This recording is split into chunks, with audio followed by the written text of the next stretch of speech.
إن الحمد لله نحمده ونستعينه ونستغفره ونتوب إليه ونعوذ بالله من شرور أنفسنا وسيئات أعمالنا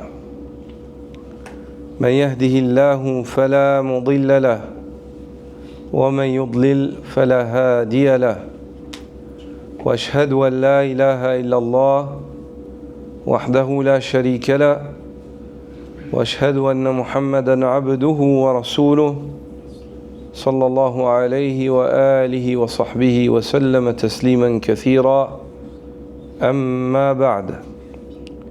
On continue avec l'étude du livre A'lam al-Sunnah al-Manshura li'atiqadi ta'ifati al-Najiyati al-Mansura de Hafiz ibn Ahmad al-Hakami en cette nuit du 12 du mois de Muharram de l'année 1448 de la hijra du prophète sallallahu alayhi wa alihi wa sahbihi wa sallam, qui correspond au 26 juin 2026.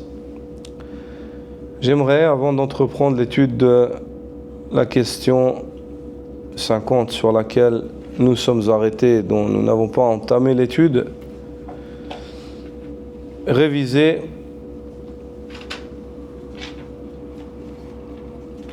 de manière résumée, concise, les fondations de la conviction musulmane dans la seigneurie d'Allah Azza wa Jal. Premièrement, le monothéiste qui reconnaît qu'Allah Azza wa Jal est son Seigneur et est un Seigneur unique, il réalise ce que l'on appelle Tawhid al-Rububiyyah, le monothéisme dans la seigneurie d'Allah Azza wa Jal. Il témoigne ou exprime l'unicité du Seigneur des mondes en tant que Seigneur. Et ce tawhid-là, هو الإقرار الجازم بأن الله تعالى رب كل شيء ومليكه. Ce tawhid-là, c'est la confirmation inébranlable de notre conviction qu'Allah, le Très-Haut, est le Seigneur de toutes choses, ainsi que le dominateur de celle-ci. Wa khaliqu, le créateur de toutes choses qui existent. Wa mudabbiru, et celui qui administre. Wal mutasarrifu fi, et celui qui dispose de ces choses-là qu'il a créées, qu'il domine et qu'il administre. Laysa lahu sharikun fi mulkih, il n'a aucun associé dans la domination. Wala munazi'un lahu fi shay'in min ma'ani ar-rububiyyah, et personne ne saurait disputer Allah subhanahu wa ta'ala en quoi que ce soit parmi ce qu'implique la seigneurie. Il n'a aucun associé. Personne ne saurait disputer Allah Azza wa Jal dans la création, dans la domination et dans la gérance. Il n'a pas d'associé. Il n'a pas d'associé en cela. Et parmi les définitions que nous avons évoquées, qui sont simples, concises, brèves et précises, de la seigneurie, وأن يقال توحيد الربوبية هو إفراد الله بأصول الربوبية. Le monothéisme dans la seigneurie, c'est le fait d'exprimer l'unicité d'Allah Azza wa Jal dans les fondations de ce qu'implique la seigneurie.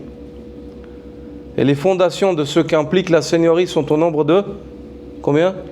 3. أصول الربوبية كم؟ 3. الخلق والملك والتدبير. Les fondations qui sont impliquées par la seigneurie sont au nombre de 3. La création, la domination et la gérance. Le fait de gérer. Quand on dit qu'Allah c'est le Seigneur, ceci implique 3 fondations. Pourquoi c'est le Seigneur? Parce qu'il crée, parce qu'il domine, il crée à l'absolu, il domine à l'absolu et il gère à l'absolu. C'est pour cela que c'est le Seigneur, Ar-Rabb. C'est pour cela que c'est le Seigneur Ar-Rabb. Donc Tawhid al-Rububiyya, c'est إفراد الله بالخلق والملك والتدبير أو إفراد الله بأصول الربوبية. C'est le fait d'unifier Allah Azza wa Jal dans la création. C'est le seul créateur à l'absolu. C'est le seul dominant à l'absolu qui domine en tout temps et toute heure, et sa domination, elle ne cesse pas, elle ne change jamais. Et c'est le seul gérant à l'absolu. Sa gérance, elle n'est pas sujet de commencement, elle ne s'arrête pas. Donc le fait d'unifier Allah dans les fondations de la Seigneurie, qui sont ces trois-là, et ce qu'impliquent ces trois fondations. C'est-à-dire le fait qu'il donne la vie, le fait qu'il donne la mort, le fait qu'il donne la subsistance, le fait qu'il soigne, le fait qu'il décrète la maladie, et ainsi de suite. Est-ce que vous avez compris? Ça, c'est Tawhid al-Rububiyya. C'est Tawhid al-Rububiyya. On va étudier, on va revoir chacun de ces points. Ifradullahi bil khalq, le premier, le fait d'unifier Allah Azza wa Jal en tant que créateur. Huwa i'tiqadu anna Allah wahdahu huwa al-khaliq. En premier lieu, c'est la conviction que Allah est le seul, unique créateur à l'absolu. Il n'y a pas de créateur à l'absolu si ce n'est Allah subhanahu wa ta'ala. Fala khaliqa ghayruh. Il n'y a pas de créateur autre qu'Allah. Yujidu al-ashya'a min al-adam. Il n'y a pas de créateur autre qu'Allah qui fait exister les choses du néant, sans rien. Et certaines personnes, et on va le voir, certaines personnes vont dire oui, mais celui-là a créé cela, il l'a créé par transformation, en s'appuyant sur une chose existante, en prenant de ci et de ça, en mélangeant, puis il a fait sortir cela. Ce n'est pas un créateur à l'absolu qui crée du néant. Allah crée du néant, n'est-ce pas? Allah Azza wa Jal, il n'est pas dépendant en fait d'une chose pour donner existence à une autre. Il n'est pas dépendant d'une chose pour donner. Il a établi certains procédés dans le fonctionnement physique que les gens connaissent pour qu'une chose elle arrive, mais il peut aussi la faire venir sans cela. Comme il a établi le fait qu'un homme et une femme se marient et entretiennent des relations et que la femme porte un enfant et que naisse un enfant, mais il a aussi donné existence à Jésus, fils de Marie, sans l'un des deux parties, sans l'homme, afin de montrer que c'est possible, qu'il peut le faire et qu'il n'a pas besoin à la base. Puis encore, il a donné existence à Adam sans homme ni femme, subhanallah. C'est-à-dire, on enlève maintenant même la femme, l'existence de la femme qui le porte. Est-ce que c'est clair? Subhana man idha arada shay'an qala kun fakan. Gloire à celui qui, lorsqu'il veut une chose, il lui dit soit et elle est. Soit et elle est.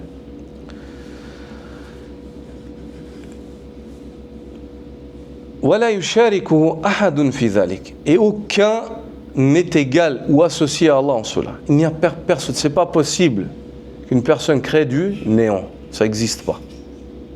C'est pour cela qu'Allah Azza wa Jal, c'est le créateur à l'absolu. Est-ce que vous avez compris? قال الله تعالى, Allah le Très-Haut dit, ألا له الخلق والأمر. N'est-ce pas que c'est à Allah que revient la création et l'ordre? N'est-ce pas que c'est à Allah que revient la création à l'absolu et l'ordre? C'est lui qui commande. فهذه الجملة تفيد الحصر لتقديم الخبر. Cette phrase-là, elle exprime dans la langue des Arabes l'exclusivité, car le complément, il a été placé avant ce qui suit dans la formulation. إذ أصل الجملة ألا الخلق والأمر له. ألا الخلق والأمر له. هناك لإفادة الحصر قدم ألا له لمن؟ ماذا له؟ الخلق والأمر، يعني وليس لغيره. هذا الأسلوب في لغة العرب يفيد ماذا؟ الحصر، يفيد الحصر، فهو تقديم الخبر. والعرب تقدم الخبر لإفادة الحصر. لإفادة الحصر. Donc dans cette phrase-là, le fait que le complément, ala lahul khalq wal amr, n'est-ce pas que c'est à lui que revient la création et l'ordre, cette formulation-là, dans la langue des Arabes, elle oriente vers l'exclusivité. C'est à lui et à personne d'autre que lui. C'est ça que ça veut dire. Car la base de la phrase, c'est la création et l'ordre lui reviennent, n'est-ce pas? La création et l'ordre lui reviennent. Mais ça, si on exprime ça de cette manière, ça ne veut pas dire qu'autres que lui ne peuvent pas les avoir, n'est-ce pas? Ici, Allah Azza wa Jal veut montrer que c'est à lui que reviennent d'une manière absolue et personne n'est son associé en cela, la création et l'ordre. Il crée, puis il ordonne. Il crée, puis il ordonne.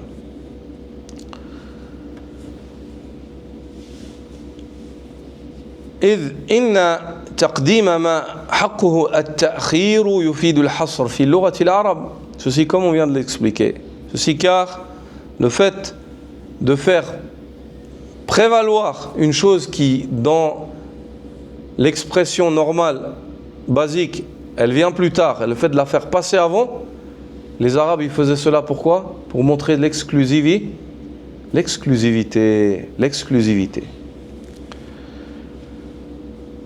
وقال تعالى, et Allah le Très-Haut dit, هل من خالق غير الله يرزقكم من السماء والأرض? Y aurait-il un autre créateur qu'Allah qui vous accorde votre subsistance dans les cieux sur la terre? Est-ce que y aurait-il un autre créateur, c'est-à-dire c'est lui qui crée, donc quand il crée c'est à lui qu'incombe la subsistance de ses créatures et c'est lui qui s'en occupe parfaitement. Jalla sha'nu. Allah Azza wa Jal, les créatures qu'il crée, il s'occupe de leur donner leur subsistance, même si c'est un insecte qui est au fond de la terre dans les ténèbres. Allah lui fait parvenir ce dont il a besoin pour vivre, pour que son existence lui soit assurée. Allah subhanahu wa ta'ala, il fait en sorte que certaines créatures vont chercher leur subsistance dans la gueule d'un prédateur. Dans la gueule d'un prédateur. Et pourquoi le mot gueule, il est employé pour désigner quoi? La bouche d'un animal, n'est-ce pas? C'est pas du langage familier. C'est comme ça qu'on exprime cela. Donc, ici, et à titre d'exemple, tu trouves, savez-vous que le crocodile, comme créature, pour ouvrir sa mâchoire, il n'a pas de puissance. C'est-à-dire tu peux tenir sa mâchoire comme ça. Il n'arrive pas à l'ouvrir. Pour fermer sa mâchoire, quand il ferme sa mâchoire, il peut plier même le fer. Tellement il est puissant. Tellement il a une force. Allah lui a accordé une force énorme lorsqu'il referme sa mâchoire. Tu trouves certains oiseaux, tu vas les voir, ils vont chercher leur subsistance, ils vont nettoyer les dents. Le crocodile il ouvre sa bouche, il ouvre sa gueule, et ils vont nettoyer les dents du crocodile, subhanallah. Et ils prennent leur subsistance là. Dans la gueule d'un prédateur, subhanallah. C'est marquant, quand tu vois ça, tu dis la ilaha illallah. Allah subhanahu wa ta'ala, ayyuhal ikhwa, il crée. Et quand il crée ce que la créature, il crée aussi tout ce dont la créature elle a besoin. C'est pour cela qu'Allah Azza wa Jalla, dans cette ayah de sourate Fatir, dit هل من خالق غير الله يرزقكم من السماء والأرض? Auriez-vous donc un autre créateur qu'Allah qui vous aurait créé et qui vous accorde votre subsistance dans les cieux sur la terre? فهذه الآية تفيد اختصاص الخلق بالله. تفيد اختصاص الخلق بالله لأن الاستفهام فيها مشرب. الاستفهام فيها ما هو؟ مشرب، أي مشرب معنى التحدي. أما ما ورد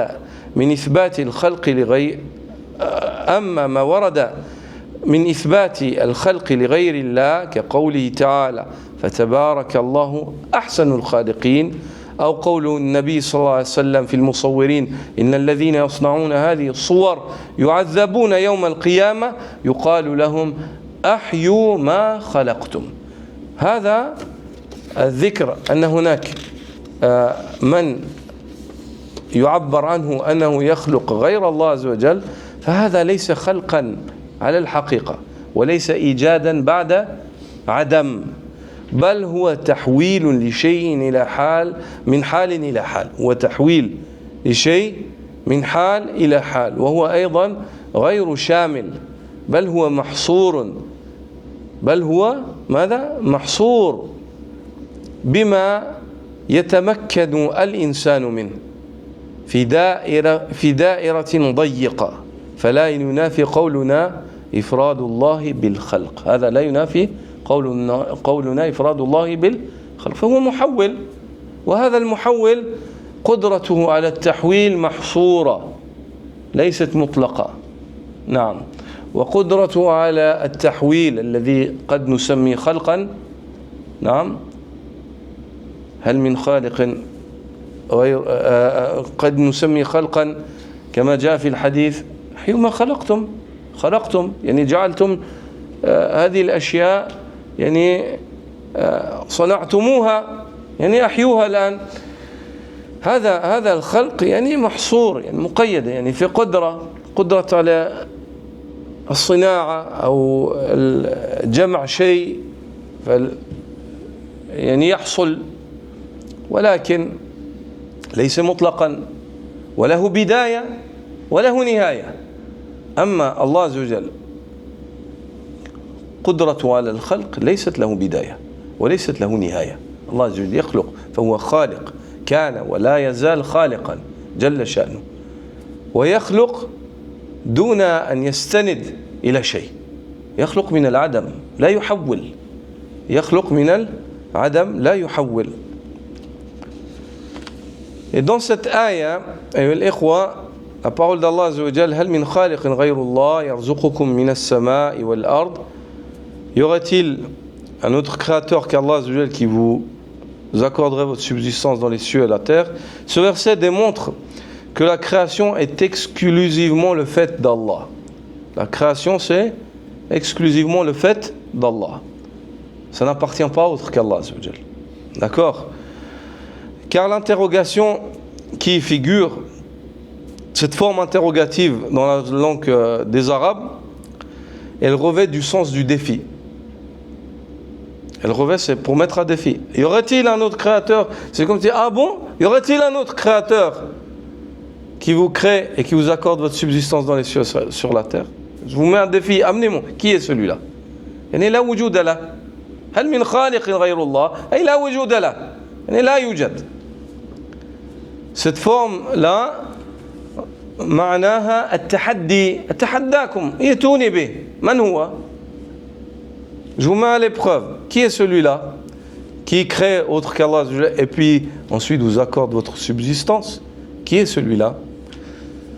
Donc c'est une forme d'interrogation dans laquelle il y a le sens du défi.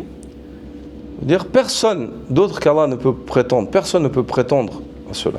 Personne ne peut prétendre qu'il crée puis accorde la subsistance à ceux qu'il a créés.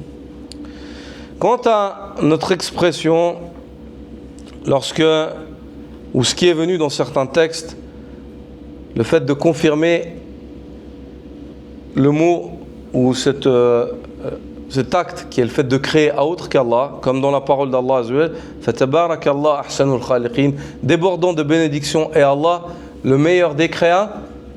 Ça c'est venu dans le Coran. Est-ce qu'on comprend de cela qu'il y a des autres créateurs avec Allah comme Allah? Non, pas du tout.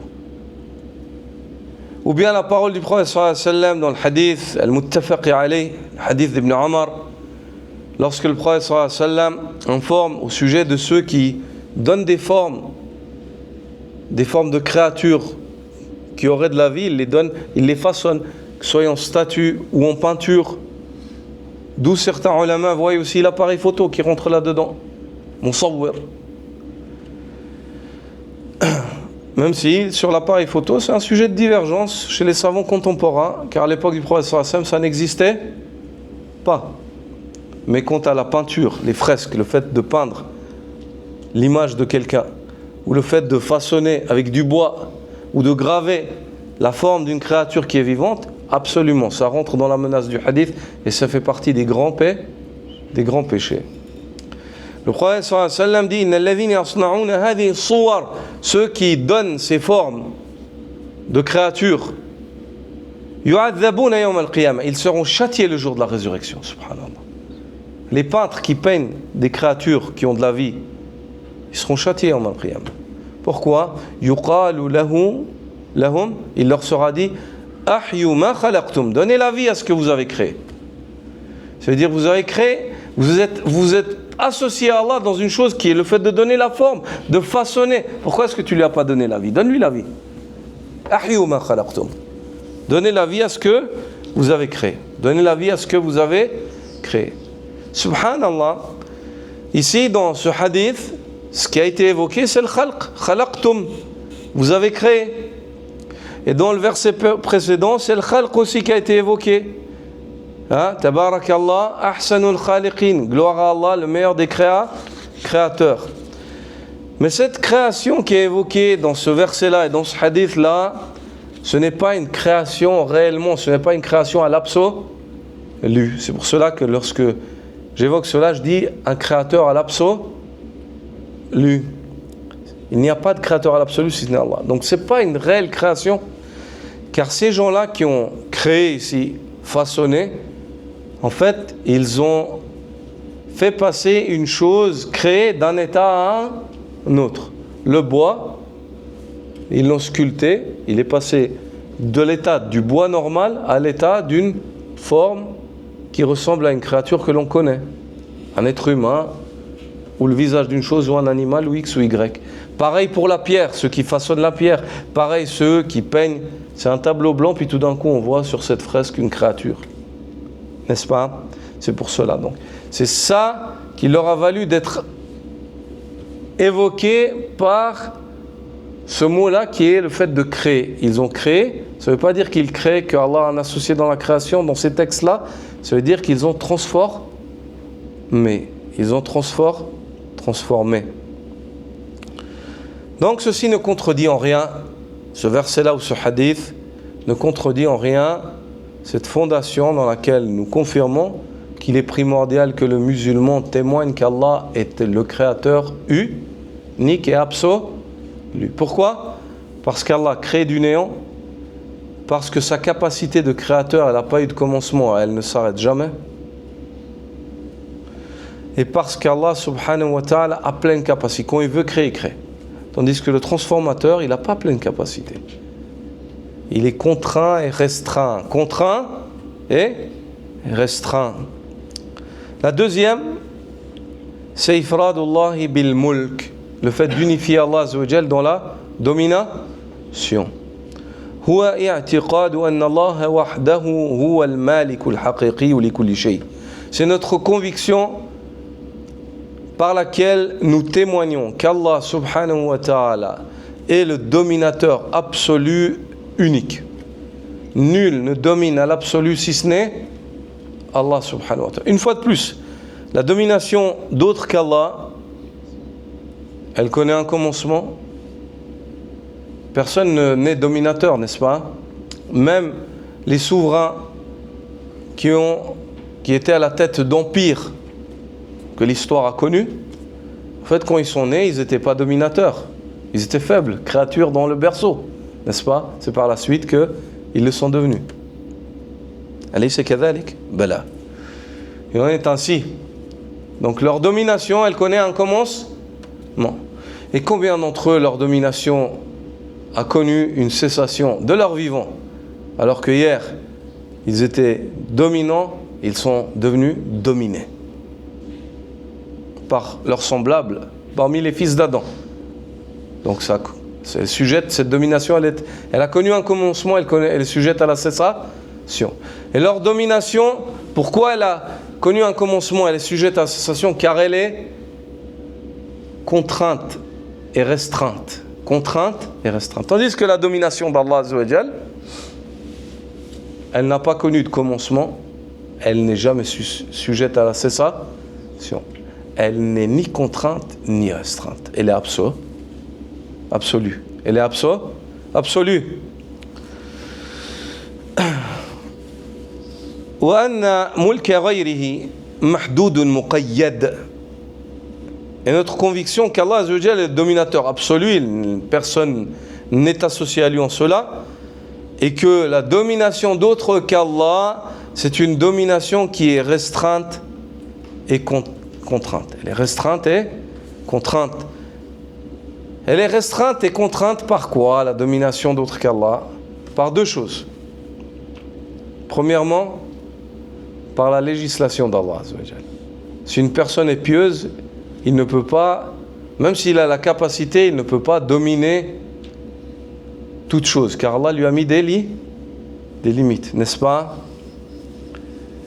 Exemple de cela, certaines contrées non musulmanes, à l'époque de Omar ibn al-Khattab, ont été attaquées par les armées musulmanes. Ces armées-là avaient la capacité, oui, elles les ont attaquées, elles les ont dominées. Mais ces armées-là, par erreur, n'ont pas respecté ce qu'Allah a décrété, la manière, qui est le fait d'envoyer des messagers, d'inviter, de prévenir, de donner leurs droits à ces gens-là, pas de venir juste comme ça. Puis ces personnes-là se sont plaints auprès d'Omar ibn al-Khattab, alors qu'ils n'étaient pas ses coreligionnaires. Il a demandé à l'armée de se retirer. Il leur a ordonné de se retirer de ces contrées-là. Pourquoi? Parce qu'ils n'ont pas respecté la législation d'Allah, la manière par laquelle Allah Azza wa Jalla a décrété l'expansion de l'État musulman. Est-ce que c'est clair? Donc en premier lieu, la domination du croyant, même s'il a la capacité, elle est contrainte par quoi? Par la législation d'Allah Azza wa Jalla. Est-ce que c'est clair? La deuxième, la domination de tout un chacun, elle est contrainte et restreinte par l'ordre d'Allah universel. Tu fais pas ce que tu veux. Même si tu penses avoir la capacité, tu ne feras pas ce que tu veux. Si tu arrives à faire une chose, c'est parce qu'Allah Azza wa Jalla te la permet d'une manière universelle, n'est-ce pas? قال الله تعالى, Allah le Très-Haut dit, وَلِلَّهِ مُلْكُ السَّمَاوَاتِ وَالْأَرْضِ. Et c'est à Allah que revient la royauté ou la domination des cieux et de la terre. وقال الله تعالى قل من بيده ملكوت كل شيء. Dis-leur, qui est celui dans les mains duquel se trouve la domination de toute chose. وأما ما ورد من إثبات الملكية لغير الله كقوله تعالى إلا على أزواجهم أو ما ملكت أيمانهم فإنهم غير ملومين وقوله تعالى أو ما ملكتم مفاتحه فهو ملك محدود لا يشمل إلا شيئا يسيرا من هذه المخلوقات. Quant à ce qui est venu dans les textes de la charia, où on confirme que autre qu'Allah possède quelque chose, certaines choses, il domine certaines choses, comme la parole d'Allah Azza wa Jal, si ce n'est les rapports qu'ils entretiennent avec leurs femmes, ou alors les esclaves qu'ils possèdent, qu'ils dominent. فَإِنَّهُمْ غَيْرُ مَلُومِينَ. Aucun reproche ne peut leur être fait pour cela. Donc ici, mulk, le mot mulk, il a été évoqué pour ces femmes que tu possèdes. Mais ce mulk-là, cette domination, elle est restreinte. Elle est restreinte, elle n'est pas absolue. N'est-ce pas? Ou bien la parole d'Allah Azza wa Jal dans Surat An-Nur, Aw ma malaktum mafatiha. Ou alors ceux dont vous possédez les clés de leur demeure. Vous jouissez de la possession de quoi? De la clé de leur demeure. Comme si quelqu'un te donne la clé de cette demeure, il dit, occupe-toi de cette maison, voici la clé. C'est toi qui possèdes cette clé-là. Mais est-ce que le fait que tu possèdes cette clé-là fait de toi un dominateur suprême à l'absolu, où tu fais ce que tu veux et comme tu veux avec cette clé? Est-ce que c'est clair? Cette domination-là, c'est une domination restreinte. Elle ne comprend que une petite partie de la domination. Ceci car l'être humain, il possède ce qu'il y a dans sa main. Et il ne possède pas ce qu'il y a dans la main d'un autre. Moi, je possède mon téléphone ici qui est dans ma main, mais je ne possède pas les livres que tient le frère là-bas dans sa main, ou le cahier que tient l'autre frère ici.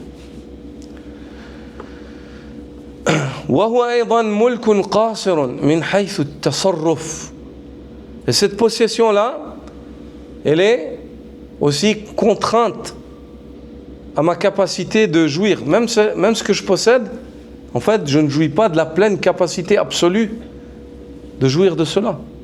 C'est faux. Les hommes, ils se trompent. Ils pensent qu'ils possèdent une richesse et qu'ils jouissent de la domination absolue de cela. Wallahi non. Par Allah non. Et tu ne jouis pas de la domination absolue et de la gérance absolue de ce que tu possèdes, mon frère.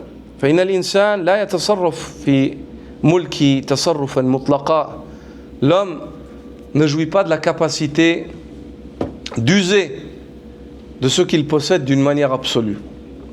بل هو مقيد بأمرين شرعا بأحكام الله عز وجل. أولا, il est restreint sous deux formes. Même dans ce qu'il possède, il est restreint et contraint sous deux formes. La première, il est restreint et contraint par la charia d'Allah Azza wa Jal. Bien que tu possèdes ton argent, tu ne peux pas faire ce que tu veux avec cet argent-là. Tu n'as pas le droit de l'employer dans le haram. N'est-ce pas? Pourtant, c'est le tien. Mais tu n'es pas libre. Tu n'es pas une pleine possession. Parce que la charia d'Allah Azza wa Jal est venue te mettre des limites pour ton bien et le bien de la société. Donc, mulkuka qasir ya Abdallah. Huwa muqayyad. Awalan bi shar'i Allah ta'ala. Donc, ta domination sur les biens que tu possèdes, elle est restreinte et contrainte. Elle est restreinte et contrainte premièrement par la charia d'Allah Azza wa Jal.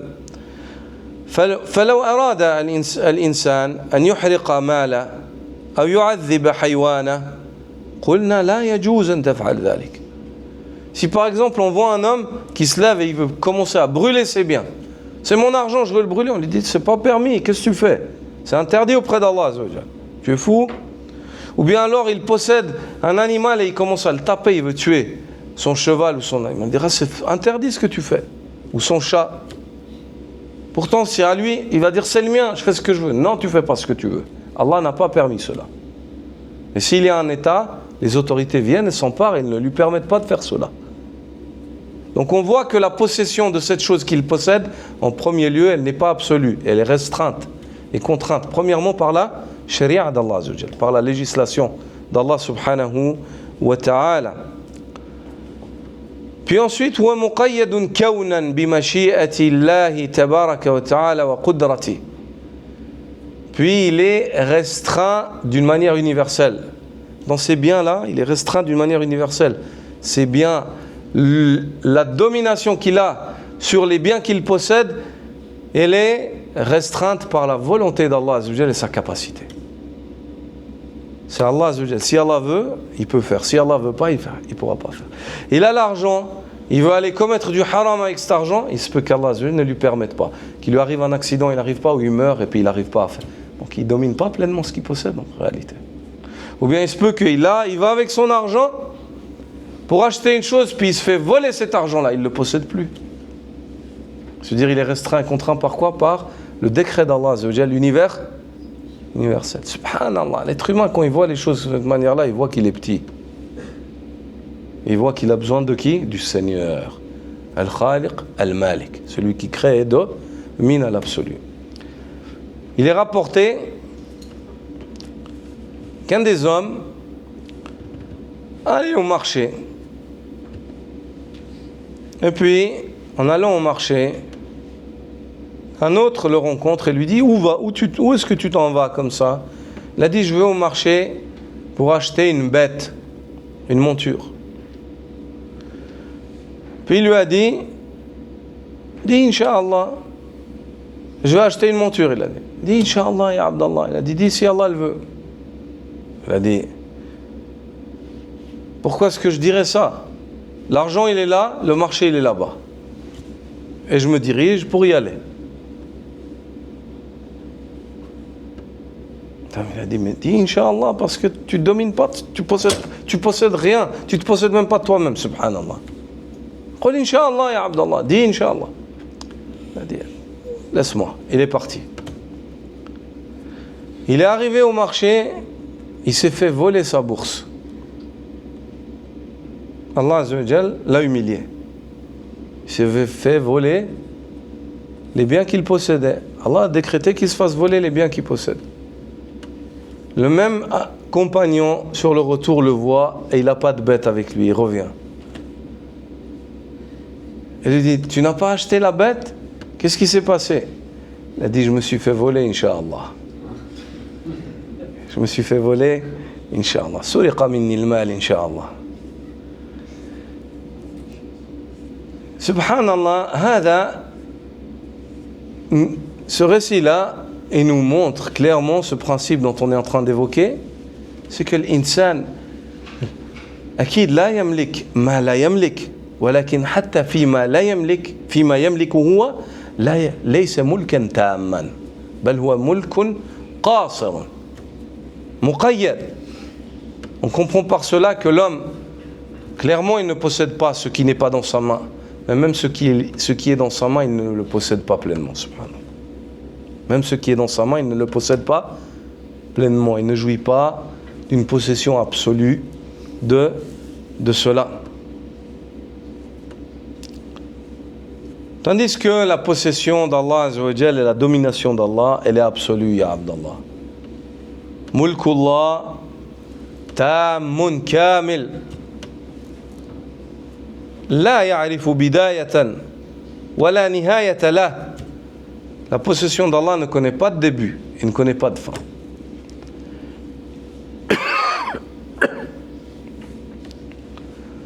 La troisième, ifradullahi bit-tadbir, le fait d'unifier Allah Azza wa Jal dans la gérance absolue. Allah gère d'une manière absolue.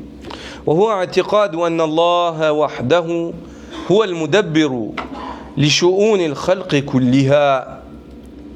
Et c'est notre ferme conviction dans le fait qu'Allah Azza wa Jal est lui seul à gérer les affaires de sa création. C'est-à-dire Allah crée, domine, puis il gère sa création. Il leur suffit, il les gère d'une manière absolue.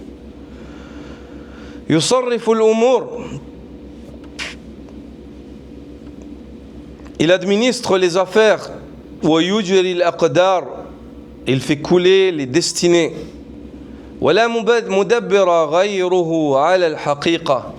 Et nul autre qu'Allah n'administre et ne gère réellement. Nul autre qu'Allah Azza wa Jal n'administre et ne gère réellement. قال الله تعالى قل من يرزقكم من السماء والأرض أم من يملك السمع والأبصار ومن يخرج الحي من الميت ويخرج الميت من الحي ومن يدبر الأمر فسيقولون الله فقل أفلا تتقون. Dis-leur, ô Muhammad, qui est celui qui vous accorde votre subsistance dans les cieux et sur terre, et qui est celui qui domine pleinement l'ouïe et la vue, et qui est celui qui fait sortir le vivant du mort et le mort du vivant, et qui est celui qui administre parfaitement toute affaire. Ils diront, c'est Allah. Dis-leur, pourquoi est-ce que vous ne le craignez pas alors? Pourquoi est-ce que vous ne le craignez pas? Vu que vous êtes convaincus que c'est Allah qui accorde la subsistance, que c'est Allah qui possède et domine pleinement l'ouïe et la vue des gens, que c'est Allah qui fait sortir le vivant du mort et le mort du vivant. Les ulama ont dit il fait sortir le croyant du mécréant et le mécréant du croyant. Et qui est celui qui domine l'affaire dans son entièreté?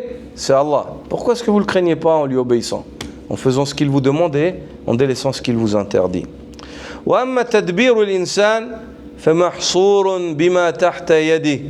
Quant à la gérance de l'homme, elle est restreinte à ce qu'il y a dans ses mains. L'homme, il gère à peu près et partiellement, autant qu'il peut, ce qui est entre ses mains. Subhanallah.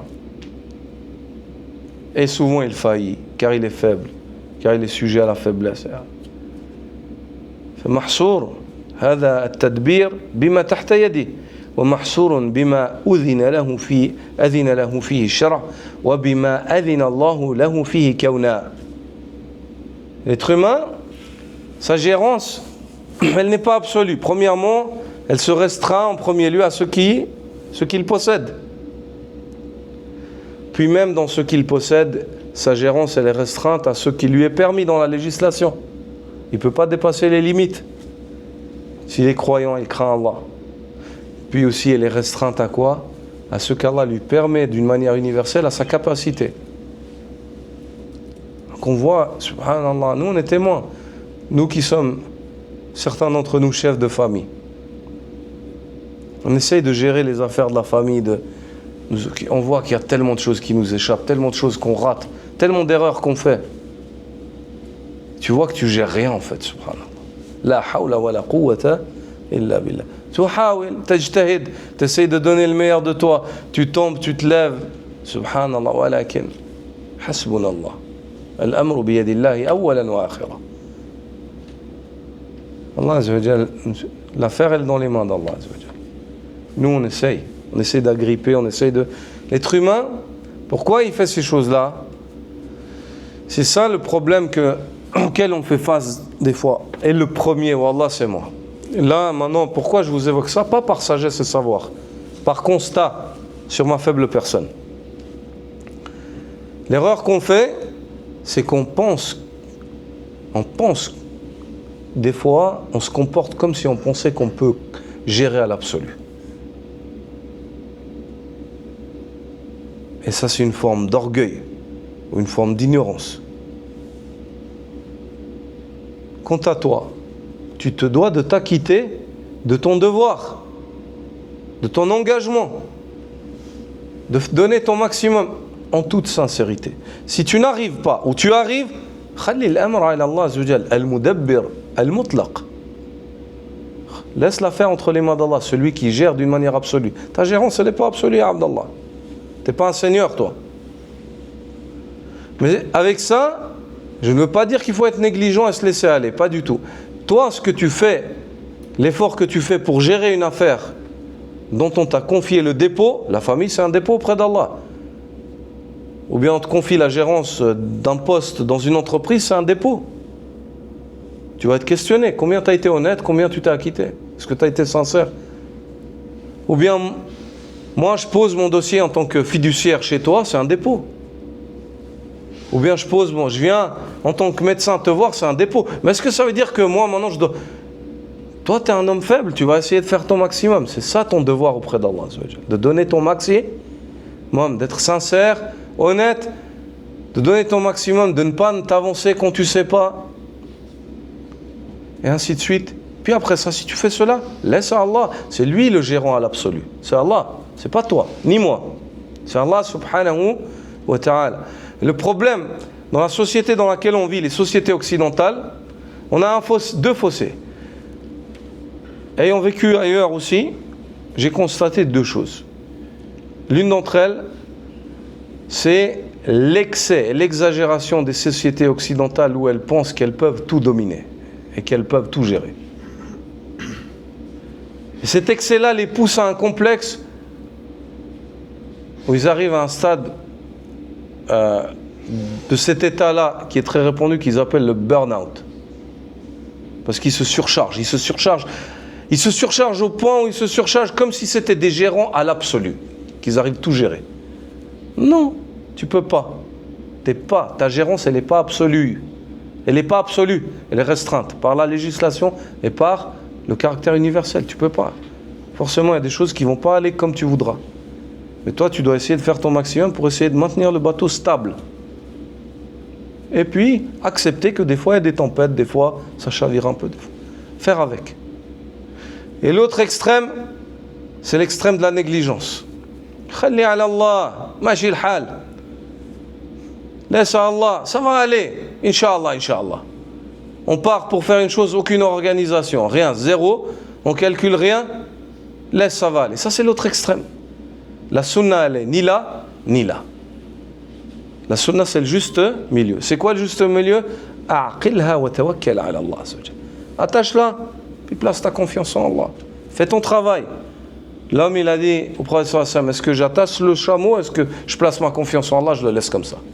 Il a dit, attache-le et place ta confiance en Allah. Fais le travail, fais l'effort.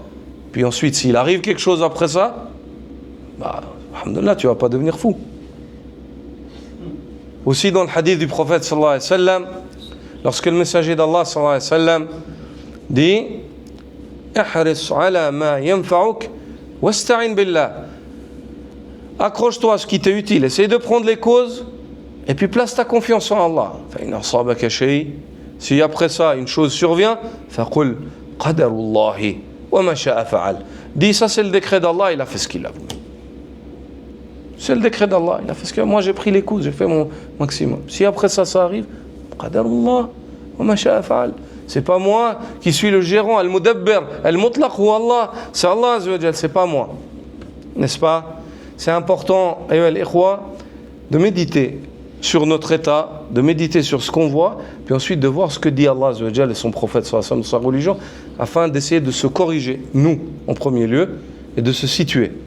Et de se situer, d'avoir une approche réaliste de la réalité de la vie, de la réalité religieuse et puis de la réalité des gens, de ce qu'on voit. Donc, l'être humain, il doit comprendre que ce n'est pas un gérant à l'absolu. Car si tu te comportes comme si tu étais un gérant à l'absolu, à ce moment-là, tu t'éprouves avec ce par quoi tu n'as aucune capacité. Tu te surcharges. Et quand tu te surcharges, tu vas tomber dans un extrême. Ou le fait de continuer à te surcharger et de te faire du mal, et au bout d'un moment de lâcher, ou le fait de lâcher, de devenir négligent, de dire ouais, c'est bon, je laisse tout. Et ce qui est demandé, c'est l'équilibre. Les meilleures des affaires sont celles qui sont équilibrées. فائدة ختامية جامعة لتوحيد الربوبية. Un bénéfice pour clore le sujet du tawhid, de la seigneurie. Puis la semaine prochaine, on verra ce qui contredit cela, ce qui va en opposition au tawhid dans la seigneurie. Je vais vous évoquer une parole d'Ibn al-Qayyim dans Madarij al-Salikin, où il résume les fondations de ce à quoi le croyant doit adhérer comme conviction dans la seigneurie d'Allah Azza wa Jal. Il dit فيشهد صاحبه قيومية رب تعالى فوق عرشه يدبر أمر عباده وحده. يشهد المؤمن بتوحيد الربوبية، المؤمن بالله، العارف بالله، قيومية الله عز وجل، قيومية الله عز وجل تعالى رب العالمين فوق عرشه، من فوق عرشه فهو قيوم يدبر أمر عباده وحده، فلا خالق ولا رازق ولا معطي ولا مانع ولا مميت ولا محيي ولا مدبر لأمر المملكة ظاهرا وباطنا غيره، فما شاء كان وما لم يشأ لم يكن، لا تتحرك ذرة إلا بإذنه، ولا يجري حادث إلا بمشيئته، ولا تسقط ورقة إلا بعلمه، ولا يعزب عنه مثقال ذرة في السماوات ولا في الأرض، ولا أصغر من ذلك ولا أكبر إلا أحصاها علمه، وأحاطت بها قدرته، ونفذت بها مشيئته، واقتضتها حكمته. فهذا جمع التوحيد الربوبية. قال ابن القيم هذا جمع توحيد الربوبية. Il dit rahimahullah, celui qui réalise ce degré de foi, la foi dans la seigneurie d'Allah Azza wa Jal, contemple la parfaite seigneurie, Al-Qayyumiyya d'Allah Azza wa Jal. Al-Qayyumiyya, Al-Qayyum, le nom d'Allah Azza wa Jal, hein? Le nom d'Allah Al-Qayyum, c'est quoi? C'est siratu mubalagha min al-Qa'im, que l'on traduit celui qui subsiste par lui-même. Ça, c'est ce que vous trouvez. Mais c'est bien plus que cela. Al-Qayyum, il a deux sens. C'est celui qui n'a besoin de personne pour tout ce qui le concerne. Et en résumé, la seconde, c'est celui dont tout a besoin de lui pour tout. Ça, c'est le Qayyum. Donc Ibn al-Qayyim dit, l'homme qui a la foi en Allah en tant que Seigneur et qui a compris cela, il contemple la parfaite Qayyumiyya, la parfaite Seigneurie d'Allah qui n'a besoin de personne et dont tout le monde a besoin de lui. Il est témoin de cela dans tout ce qu'il voit. Qu'Allah il a besoin de personne et que tout le monde a besoin d'Allah. Il dit, exalté soit-il au-dessus de son trône, au-dessus de son trône. Les sept cieux, on a souvent évoqué que chaque cieux, le ciel du dunya, ce bas monde dans lequel on vit, avec le ciel, le ciel du dunya, il s'arrête où? Où est-ce qu'il s'arrête le ciel du bas monde? Où il s'arrête? Hein? Jusqu'au deuxième. Jusqu'à là on voit. Mais tu vois pas. Même le premier, tu vois pas sa fin, toi. Mais où est-ce qu'il s'arrête? Tu pensais venir avec une réponse. Où est-ce qu'il s'arrête? On a souvent évoqué cela. Le premier cieux, c'est où sa fin? Sa limite. Où elle est la limite du premier cieux? أين تنتهي السماء الأولى؟ أين نهايتها؟ حدها أين؟ بل سماء الدنيا هذه أين نهايتها؟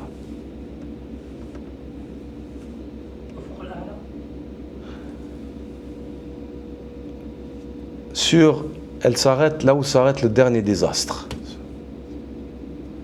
Ça va au-delà de ce qu'on peut comprendre. Le dernier désastre, où il s'arrête dans l'univers, que vous voyez, qu'on nous présente, nous, là où s'arrête le dernier désastre. Le dernier désastre, ça c'est la limite du premier cieux. Ça c'est la parole de Cheikh Saleh Al-Fawzan, hafidhahullah. Et c'est quoi son dalil?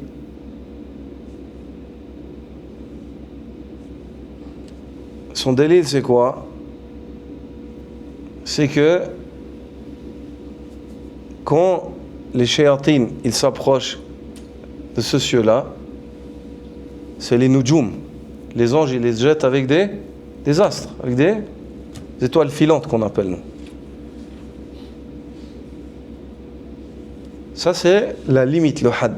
Ce cieux-là qui est immense, subhanallah, immense par rapport à ce qu'on nous présente nous, est-ce qu'on peut nous présenter jusque là où la science de l'homme elle a atteint, c'est immense. Ben, ce cieux-là, par rapport au cieux qui vient, il est comment? Comme une bague que tu prends et tu jettes dans le désert. Subhanallah. C'est-à-dire ce cieux-là d'où on est, qui nous est immense comme ça qu'on nous le décrit, tu le prends par rapport au cieux qui vient, comme une bague, tu la jettes dans le désert.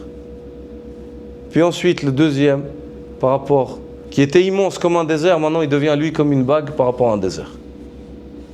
C'est-à-dire la création, elle va comment? Comme ça. Subhanallah.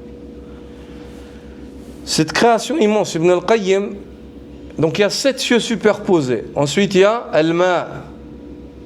Hein? Ensuite, il y a Al-Kursi. Ensuite, il y a Al-Arsh. Allah Azza wa Jal au-dessus du trône. Et le trône a besoin d'Allah, Allah il n'a pas besoin du trône. Allah Azza wa Jal, depuis cette distance-là, subhanallah, il répond aux besoins de tout un chacun. La ilaha illallah. Ma'azama. Ya Allah. Allahu Akbar. Comme c'est immense. Ça nous dépasse. Ça nous dépasse. Et c'est pour ça que l'être humain, quand il rentre dans la salat, il dit quoi? Allahu Akbar. Comme c'est vil, que t'entendes quelqu'un dire Allahu Akbar, rentrer dans la prière et toi tu restes dans le dunya sur ton téléphone, tu vas pas prier avec lui. En fait, t'as pas compris ce qu'il a dit. Comme c'est vil que tu entendes le muaddin dire Allahu Akbar, Allahu Akbar, et puis ton cœur il bouge pas. Et tu te dis pas Subhanallah, Allahu Akbar, immense, j'y vais.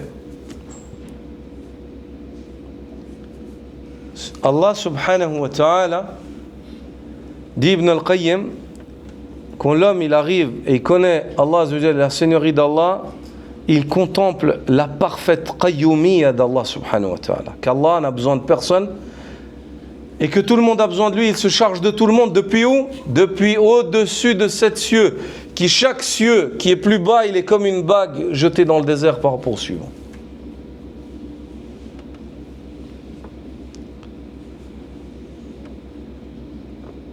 Puis il dit, il voit qu'Allah administre seul les affaires de ses serviteurs. Il n'y a donc aucun créateur en dehors de lui, aucun pourvoyeur de subsistance. Il n'y a personne qui donne ou retienne quoi que ce soit hors Allah Azza wa Jal, aucun qui fasse mourir ou fasse vivre à l'absolu. Ici, si quelqu'un tue quelqu'un, en fait, concrètement, si Allah n'avait pas décrété la mort, il serait mort ou pas? Jamais. Combien de compagnons ils ont reçu je ne sais pas combien de flèches et ils étaient vivants? 70 flèches, c'est arrivé sur un des Sahaba. Il était vivant. Combien de gens sont allés armés pour tuer quelqu'un, ceux qui ont été tués?